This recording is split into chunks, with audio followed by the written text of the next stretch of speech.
धन्यवाद सभापति महोदय। हम ही को कातिल कहेगी दुनिया, हमारा ही कत्लेआम होगा। हम ही कुएं खोदते फिरेंगे, हम ही पे पानी हराम होगा।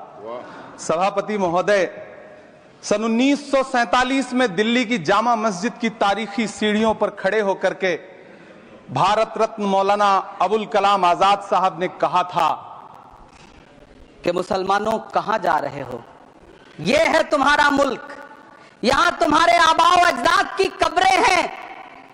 उस वक्त मौलाना आजाद की ये सदाएं सुन करके लोगों ने अपने सरों की गठरियां उतार करके रख दी थी।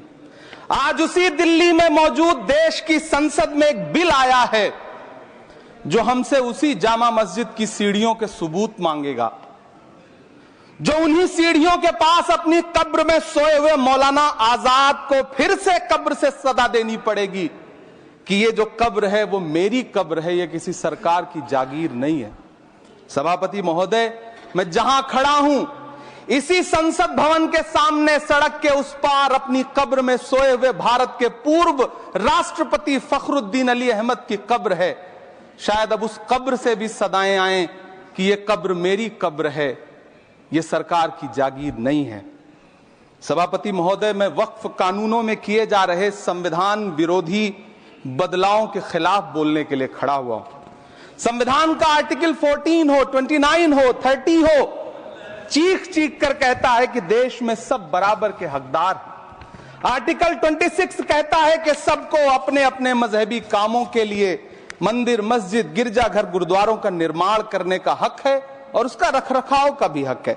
लेकिन डॉक्टर बाबा साहब अंबेडकर के संविधान को हर दिन कुचलने वाली ये सरकार देश के मुसलमानों से नफरत में इतनी अंधी हो गई है कि खुलेआम देश की संसद में देश सरकार के माइनॉरिटी मिनिस्टर साहब और होम मिनिस्टर साहब झूठ बोलते हैं और देश को गुमराह करते हैं, झूठ शब्द असत्य बोलते हैं। सरकार ने इस बिल का नाम उम्मीद रखा है।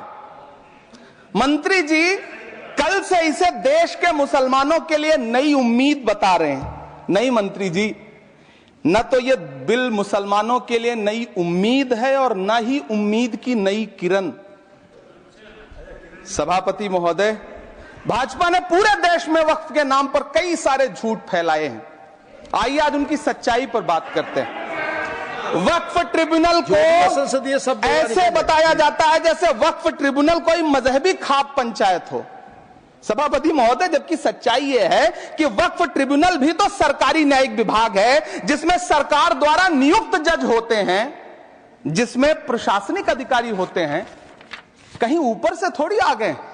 सभापति महोदय, देश के गृह मंत्री जी ने इसी सदन में कहा कि वक्फ ट्रिब्यूनल के फैसले के खिलाफ कोई कोर्ट नहीं जा सकता, जबकि सच यह है कि वक्फ एक्ट 1995 की धारा 83(9) के तहत हाई कोर्ट वक्फ ट्रिब्यूनल के फैसले की न सिर्फ समीक्षा कर सकता है बल्कि उसे बदल भी सकता है। सच तो यह है कि वक्फ बोर्ड खुद अपनी जमीनों के लिए कई सारी कोर्ट में मुकदमे लड़ रहा है। सभापति महोदय, दिल्ली की जिन 123 संपत्तियों को लेकर कल माइनॉरिटी मिनिस्टर, होम मिनिस्टर साहब और अभी आदरणीय नेता सदन बात कर रहे थे, आइए उनकी सच्चाइयों पे भी बात करते हैं। 1911 में जब अंग्रेजी हुकूमत ने कोलकाता के बजाय दिल्ली को राजधानी बनाने का फैसला किया तो रायसीना हिल्स के चारों तरफ जो मुसलमानों की ढेर सारी जमीनें थी उनको एक्वायर किया गया और लुटियन को इसकी तामीर की जिम्मेदारी सौंपी गई। सेंट्रल विस्टा की तरह लुटियन जोन का मेगा प्लान तैयार हुआ, लेकिन उस वक्त के मुसलमानों ने उस वक्त की अंग्रेजी हुकूमत से अपनी इबादत गाहों को बचाने के लिए लड़ाई लड़ी। मामला ब्रिटिश गवर्नमेंट तक पहुंचा। तब यह तय हुआ कि वो जो धार्मिक स्थल हैं उन्हें जस का तस रहने दिया जाएगा। इंडिया गेट के बगल वाली मस्जिद हो, जाब्तागंज, सुनहरी बाग मस्जिद हो, पार्लियामेंट रोड वाली मस्जिद हो, ऐसी 123 संपत्तियों के मैनेजमेंट के लिए 1913 में मुसलमान वक्फ वैलिडेशन एक्ट बना और उसके बाद एक नया शहर बसाया गया जिसे लुटियंस जोन का नाम दिया गया। फिर 1943-45 के बीच एक और समझौता हुआ आजादी से पहले उसके तहत काफी सारी वक्फ जायदादों को सुन्नी मजलिस औकाफ बनाकर उसके अंडर किया गया ताकि उसकी देखरेख की जा सके। गृह मंत्री जी 2 दिन से सदन में जो बात कह रहे हैं वो दरअसल 123 संपत्तियां उसी सुन्नी मजलिस औकाफ के तहत आती है। सभापति महोदय, आजाद भारत आजाद हुआ। आजादी के बाद भारत में 1954 में वक्फ एक्ट लागू हुआ, जिसकी धारा 9 के तहत 1964 में केंद्रीय वक्फ काउंसिल का गठन हुआ। दिल्ली की वही 123 प्रॉपर्टीज को 1970 में सर्वे गजट करके गजट नोटिफाई किया गया। इसके निपटारे के लिए पूर्व प्रधानमंत्री इंदिरा जी के द्वारा 1974 में एक बर्नी कमेटी बनाई गई। बर्नी कमेटी ने 1976 में इन 123 संपत्तियों को दिल्ली वक्फ बोर्ड की संपत्ति होने की रिपोर्ट सौंपी।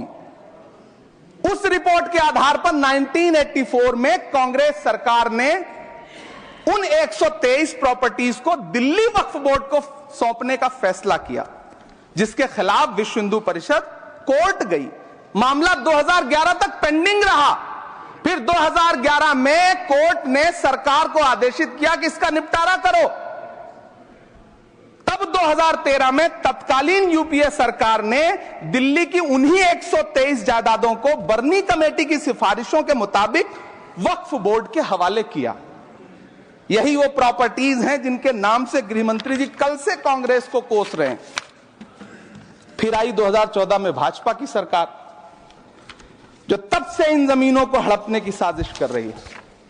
जिस बिल को मुसलमानों के हुकूक की हिफाजत करने वाला बिल बताया जा रहा है, उसी को पेश करने के लिए और उस पर बात करने के लिए लोकसभा में भाजपा सरकार के पास एक भी मुस्लिम सांसद नहीं है। जिस वक्त, मैं लोकसभा कह रहा हूं, सुना करिए, जिस वक्फ बिल को मुस्लिम महिलाओं को हक दिलाने वाला बताया जा रहा है, उसे संसद में पेश करने वाली पार्टी के पास न तो राज्यसभा में, न लोकसभा में, न देश की किसी विधानसभा में एक भी मुस्लिम महिला सदस्य नहीं।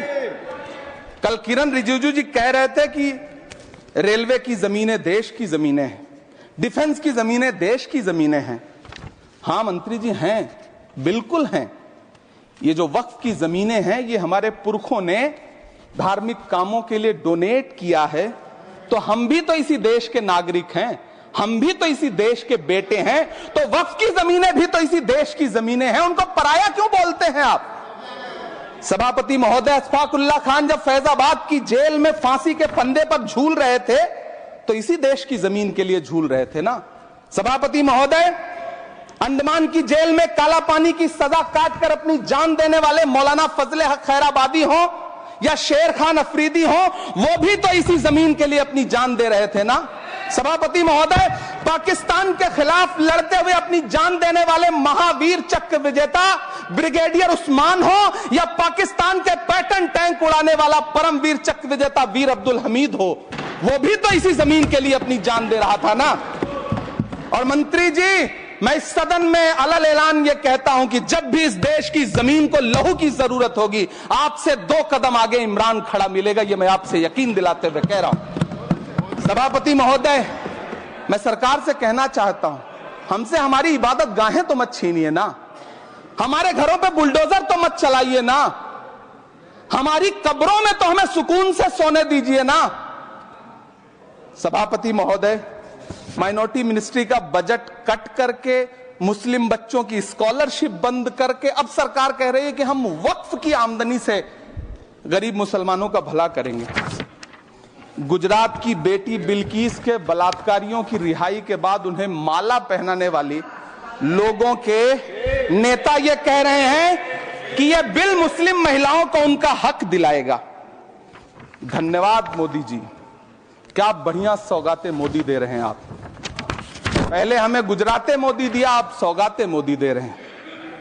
लेकिन यह सरकार इतना याद रखे कि इसी ठसक के साथ देश की संसद में सीए का कानून भी लाया गया था और कहा गया था बड़े बड़े भाषण देकर के कि पड़ोसी देशों से हिंदू भाइयों को ला करके यहां नागरिकता दी जाएगी। लेकिन मैं आपके संज्ञान में लाता हूं सर कि पिछले इतने दिनों में इनसे नागरिकता लेने के लिए 2000 व्यक्ति भी नहीं आए, जबकि इसके उलट इन्हीं की सरकार में पिछले 10 साल में 15 लाख से ज्यादा भारतीयों ने भारत की नागरिकता छोड़ करके दूसरे देश में जाकर के बस गए। यह हुआ उस कानून का अंजाम। सभापति महोदय, इसी तरह की जिद के साथ किसानों के खिलाफ भी कानून लाए गए थे। जिस तरह आज वक्फ के फायदे गिनाए जा रहे हैं, उसी तरह से किसानों को भी कृषि कानूनों के फायदे गिनाए गए थे। लेकिन अंजाम क्या हुआ? 700 किसानों की शहादत लेने के बाद सरकार को अन्नदाता किसानों के सामने घुटने टेकने पड़े और कृषि कानून वापस लेने पड़े। जिल्ले इलाही, जमहूरियत जो है वो नफरत और ठसक से नहीं चलती है, अकड़ से नहीं चलती है। उसमें सबकी हिस्सेदारी जरूरी है। कल देश के माइनॉरिटी मिनिस्टर ने लोकसभा में खड़े होकर एक शेर सुनाया था कि मुझसे कोई बदगुमान न हो, तो मैं उन्हें एक शेर सुनाना चाहता हूं कि मैं आज जद पे हूं तो इतना खुशगुमान न हो, मैं आज जद पे हूं तो इतना खुशगुमान न हो, चराग सबके बुझेंगे हवा किसी की नहीं।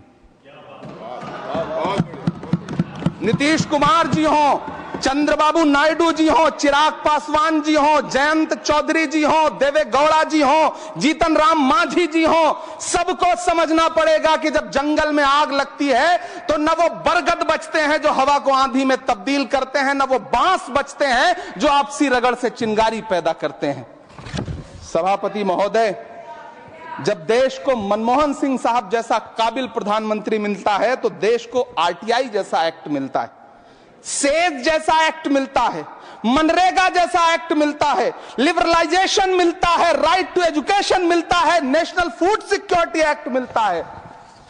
लेकिन जब देश को सौगातें मोदी मिलती है तो क्या मिलता है? सीए मिलता है, फॉर्म्स लॉ मिलता है, आर्टिकल 370 मिलता है, इलेक्टोरल बॉन्ड जैसा एक्ट मिलता है और वक्फ अमेंडमेंट एक्ट जैसे बिल देश को मिलते हैं।